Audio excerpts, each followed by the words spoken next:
លើកជ័យក៏ជ័យទូកជាកម្លាំងឡោជារំវ៉ាជាខានជ័យជ័យអបជ័យអបជ័យអបទូកនៅរិនរាំងស្អីកំណើតទឹកដីនៃស្រុកឯកភ្នំផ្ដាំសង្កែដងស្ទឹងល្បីគ្មានគូផ្ទឹមពីជ័យចិត្តតបុតសនថឹកហោះពុំជ្រែកហើយសាក៏អាកាស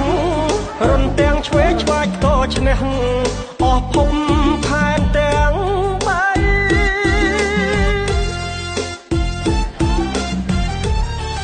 ល្បីអស់បាត់ដំបងគ្មានឡើយអ្នកស្នងគ្មានឡើយគូប្រៀប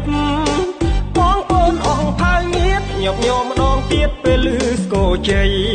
ទុកងយើងឈ្នះហើយគឺណរិនរាំងស្អីលោកឪចំចិត្តសាខីព្រះគ្រូចៅអធិការ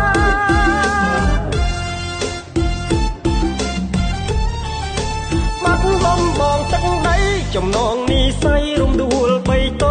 ងខ្ញុំសូមឆ្កឹងរំលែងស្មារតីរួមឡើងសគុណថ្លៃថ្លាសេពមុនដល់សាងសិទ្ធសន្ធឹកយើងផងណាគេឈ្មោះល្បីល្បាញអចាសនធំសងគ្រប់បងក្រាបកាំងវៃដីអាចភ្នំសច្ចាបងពុំជូនបាត់ដំបងស្មារតីកូនរួមផងផ្សព្វផ្សាយរំលើងវប្បធម៌ផងស្អាតបែបបត់ប្រពៃណីថ្លាថ្លៃពីបុរាណរួមគ្នាស្មារតីជាតិយើង